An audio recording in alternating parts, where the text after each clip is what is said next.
कि वो सिर्फ और सिर्फ अमित शाह जी के इशारे पर वो लूटमार करने, हमें डराने या हमें मार देने के लिए आए थे। कानून की मदद से हम ये सारे पुलिस ऑफिसर्स जेल जाएंगे और इनके पीछे जो इनके तार हिला रहे हैं या तार चला रहे हैं वो होम मिनिस्टर साहब भी जेल जाएंगे। ये भारत के संविधान में ताकत है। आरएसएस के 2 दर्जन से ज़्यादा लोग अरेस्ट हो चुके हैं और अभी सैकड़ों लोग अरेस्ट होंगे। बड़े बड़े जो ऑफिस बेयरर्स हैं आरएसएस के और भारतीय जनता पार्टी के, उनके सबके सबूत हमारे पास हैं, वो सब बंद होंगे। इसीलिए तो हम पे हमला हुआ था। उन्होंने खुद लिख के भी दिया है कि हाँ हम जो लेने आए थे वो ले लिया। ये लिखित में भी दिया है, कोर्ट में भी दिया है।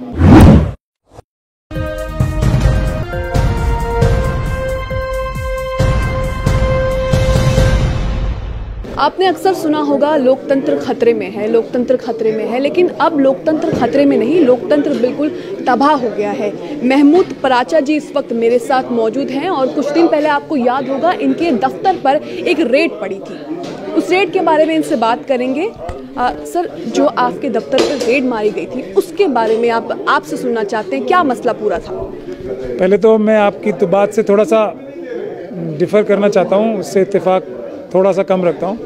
लोकतंत्र खत्म करने की कोशिश हो रही है और वो मनुवादी कर रहे हैं, मगर हम ऐसा नहीं होने देंगे। हम अम्बेडकरवादी हैं। जो मेरे दफ्तर पे भी हमला हुआ वो जस्टिस, न्याय के ऊपर हमला है, क्योंकि वकील जो होते हैं वो आम आदमी की आवाज़ होते हैं। जो न्याय उन्हें सिस्टम से नहीं मिलता, जो पुलिस ज्यादती करती है या सरकारी तंत्र ज्यादती करता है या कोई गुंडा मवाली उनके साथ ज्यादती करता है, तो उसके लिए न्याय मांगने वो अदालतों में जाते हैं और अदालतों में जो उनका ज़बान होती है वो वकील होती है। तो अगर वकीलों के ऊपर हमला है तो ये न्याय के ऊपर और न्याय प्रणाली के ऊपर हमला है। तो मेरे ऊपर जो रेड हुई उसका मकसद सिर्फ यही था कि जो सबूत कमज़ोर लोगों के, गरीब लोगों के और जो बहुत सारे सीनियर आईएएस ऑफिसर्स थे, जैसे उसमें संजीव चतुर्वेदी, जिन्होंने सरकार के खिलाफ उनके भ्रष्टाचार को उजागर करने के लिए बहुत सारे सबूत जुटा रखे हैं और उसके सबूत सारे हमारे पास रखे हुए थे, वो छीनने आए थे वो। और दूसरी चीज़, हमें धमकाने आए थे या हमें मारने आए थे, और कोई मकसद नहीं था। लेकिन हम अम्बेडकरवादी हैं, ना हम डरेंगे,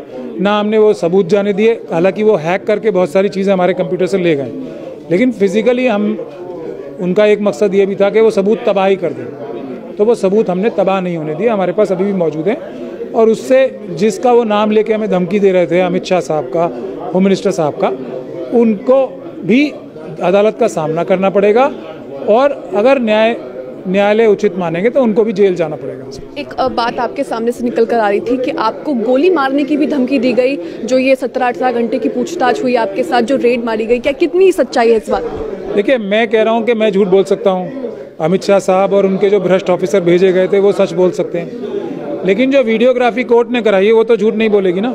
तो इसी बात से ये साफ बात हो जाती है कि किस प्रकार की धमकियां दी गई थी, हमें किस किस का नाम लेके दी गई थी, जज लोया का नाम लेके दी गई थी और जो भी कहा गया था वो सब वीडियोग्राफी में है।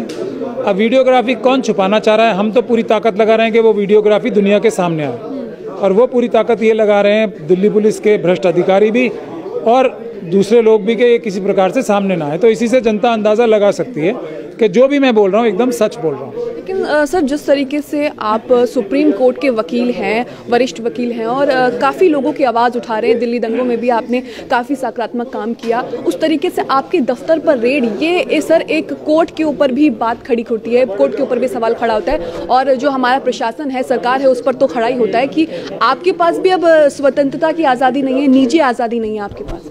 यही तो वो मैसेज देना चाहते हैं कि हम संविधान की धज्जियां उड़ा सकते हैं, यही मैसेज ये मनुवादी देना चाहते हैं। लेकिन हमने वो पूरी दुनिया को दिखा दिया कि अम्बेडकरवाद 200 बंदूकों के साए में भी जीता और हमने न्याय के और संविधान के माध्यम से उन्हें रोका और बल्कि उनको वापस जाना पड़ा और वो हमारा कंप्यूटर छीन के नहीं ले जा पाए, यानी कि लूट के नहीं ले जा पाए। तो ये अम्बेडकरवाद की विजय की एक और एग्जाम्पल है।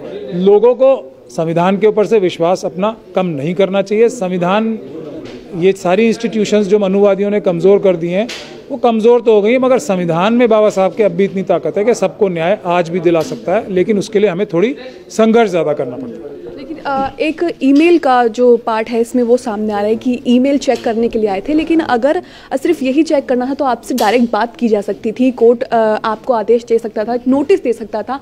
दफ्तर पर रेड मारने की क्या ज़रूरत थी? देखिए, वो ईमेल तो पहले जब हुई तो 10 10 से 15 मिनट में, क्योंकि हम मान गए थे, क्योंकि कोर्ट का ऑर्डर था, वो तो 10 से 15 मिनट में ले ही ली थी उन्होंने। उसके बाद क्या कर रहे थे, ये महत्वपूर्ण विषय है। उसके बाद तो वो लूट ही रहे थे ना माल, जो सामान लूटना चाहते थे, जो हमने लूटने नहीं दिया। तो उसका तो कोई, इसलिए मैं ज़्यादा लंबी बहस में इसमें जाना ही नहीं चाहता। उन्होंने खुद लिख के भी दिया है कि हाँ हम जो लेने आए थे वो ले लिया, ये लिखित में भी दिया है, कोर्ट में भी दिया है। तो फिर वो बाकी जो 15 घंटे उन्होंने काम किया, वो क्या किया, वो आप जनता और दुनिया समझ सकती है कि वो सिर्फ और सिर्फ अमित शाह जी के इशारे पर वो लूटमार करने, हमें डराने या हमें मार देने के लिए आए थे।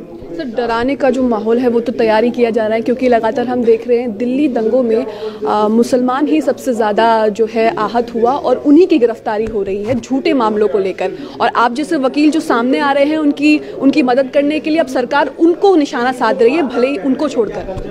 देखिए, 2 दर्जन से ज़्यादा आरएसएस के लोगों को हम अरेस्ट करा चुके हैं, हमारी ही क्लाइंट्स ने और हम ही ने वकालत करके, और अभी सैकड़ों बंद होने हैं।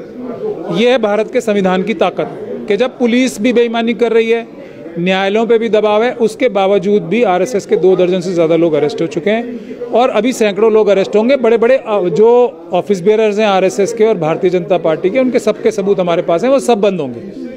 इसीलिए तो हम पे हमला हुआ था और इसी के लिए हम ये कहते हैं कि भारत के संविधान पे आपको विश्वास रखना चाहिए। देश की जनता को थोड़ी मेहनत लगती है और हमने ये साबित भी कर दिया कि ये संविधान को ख़त्म नहीं कर पाएंगे मनुवादी, किसी हालत में हम लोग नहीं होने देंगे। जिस तरीके से दिल्ली दंगों की बात करें तो कपिल मिश्रा और प्रवेश वर्मा और अनुराग ठाकुर केंद्रीय मंत्री हैं, उन पर कोई कार्रवाई होती नहीं दिखी। उमर खालिद जैसे लोगों को तुरंत गिरफ्तार कर लिया जाता है और उन पर UAPA लगा दिया जाता है। क्या कहना चाहेंगे इस पर? देखिए, सरकारी भ्रष्ट तंत्र ने, मनुवादी तंत्र ने बेगुनाहों को तो बंद कर दिया, लेकिन अब बाबा साहब का जो संविधान है और जो उसके तहत बना हुआ कानून है, वो गुनहगारों को बंद कराएगा। उसी के लिए हम कार्य कर रहे हैं और हम अम्बेडकरवादी उनको बंद कराएंगे। एक भी जो नाम ले रही हैं आप, चाहे ये कपिल मिश्रा जो, रागिनी तिवारी हो, अनुराग ठाकुर हो या दूसरे लोग हों, ये कोई भी जेल से बाहर नहीं रह पाएगा। ये बाबा साहब के संविधान की ताकत है। सर, इस पे आगे की कार्रवाई क्या होगी? आपके दफ्तर पे जो रेड पड़ी है, इसकी आगे की कार्रवाई क्या होगी? कैसे प्रशासन को आप घेरेंगे? इसमें मैं आपको ये बता रहा हूँ कि कानून की मदद से हम ये सारे पुलिस ऑफिसर्स जेल जाएंगे और इनके पीछे जो इनके तार हिला रहे हैं या तार चला रहे हैं, वो होम मिनिस्टर साहब भी जेल जाएंगे। ये भारत के संविधान में ताकत है, इसका आप लोग विश्वास रखें। बहुत बहुत शुक्रिया। ये महमूद पराचा जी इस वक्त मेरे साथ जुड़े हुए थे।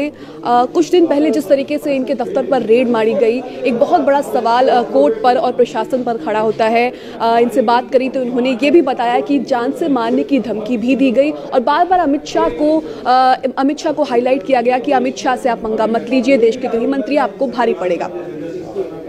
न्यूज़ मैक्स के लिए कैमरामैन फैज हुसैन के साथ मनगुल। सभी अहम खबरों के लिए न्यूज़ MX को सब्सक्राइब करें, साथ ही बेल आइकॉन को जरूर दबाएं। लाइक, शेयर, कमेंट करना ना भूलें।